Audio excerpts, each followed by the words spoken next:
Thanks for joining us from the Ohio AgNet. Voice you know with the news you trust studio, sponsored by BASF, where the performance of Veltima fungicide can take your best results even farther. Powered by soy biodiesel on Friday, I'll head to Baltimore, Ohio, to the Farm Credit Mid-America office for our next monthly update. And a group of 32 Democratic senators on Monday wrote the chairman and ranking member of the Senate Ag Committee to push back on legislation that would overturn state laws such as California's Proposition 12. Democratic senators are asking leaders of the Senate Ag Committee not to include language in the next farm bill that would restrict states and local governments from regulating production practices due to interstate commerce. Any legislation that prohibits state laws over agricultural products would go beyond just California and its Proposition 12. The Democratic senators specifically expressed their strong opposition to including the Farm Security and Farm Production Act in the next farm bill. The bill, introduced by Senator Joni Ernst of Iowa, would prevent states and local governments from interfering with the production and distribution of agricultural products in interstate commerce. When this issue has come up in the past, there's been bipartisan opposition to Congress stepping in to invalidate state laws effectively. Today's weather brought to you by Seed Consultants. Simply better performance online at seedconsultants.com. Here's the forecast. Dry today in Ohio for the most part. I'm Chief Meteorologist Ryan Martin. Quick forecast update for you here. Looking at good sunshine in most areas. Now, there may be some thicker clouds trying to form later this afternoon farther to the west and southwest, but I don't look for any moisture to come out of those until we get towards sunrise tomorrow morning.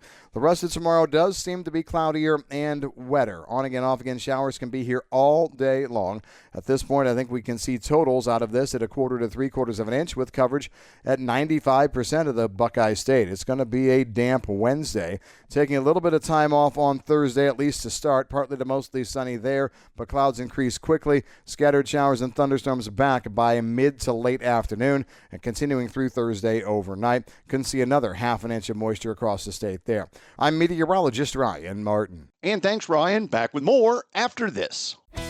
When you're buying seed, there's more to a transaction than money. You're exchanging time and trust, hoping each decision adds up at harvest. Seed Consultants sales professionals don't take that lightly. With products made to excel in the Eastern Corn Belt and agronomic knowledge that stands up to the test, we're all about the same things you are: reliability and results.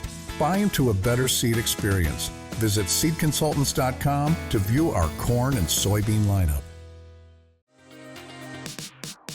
Friday, July 25th is Recovery Ohio's Mental Health Day at the Ohio State Fair. Visit the Department of Mental Health and Addiction Services, the Department of Insurance, and other state agency booths. Join us on Friday, July 25th for Recovery Ohio's Mental Health Day at the Ohio State Fair. We'll see you there.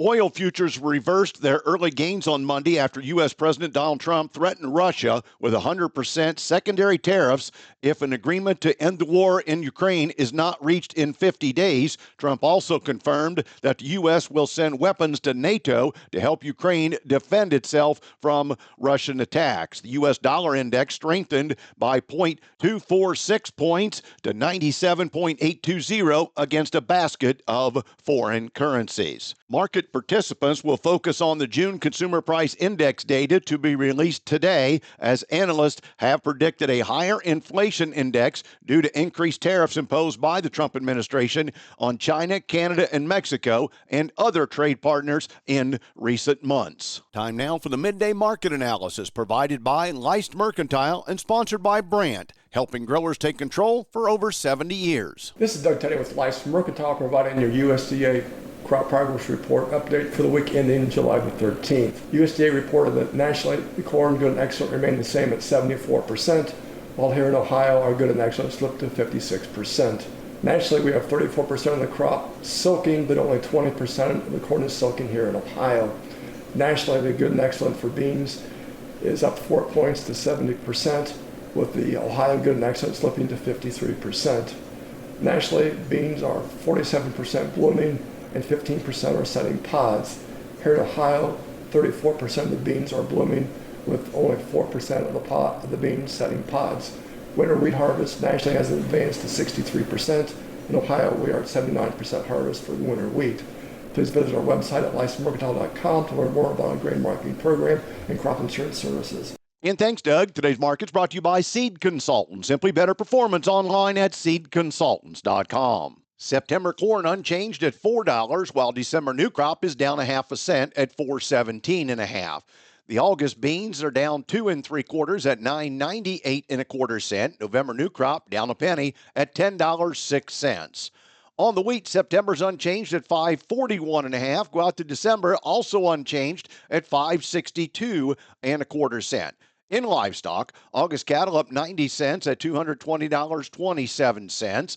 The July lean hogs are up 27 at $106.97. And September feeder cattle up 95 cents at $320.52. Thanks for joining us. This is the Ohio AgNet.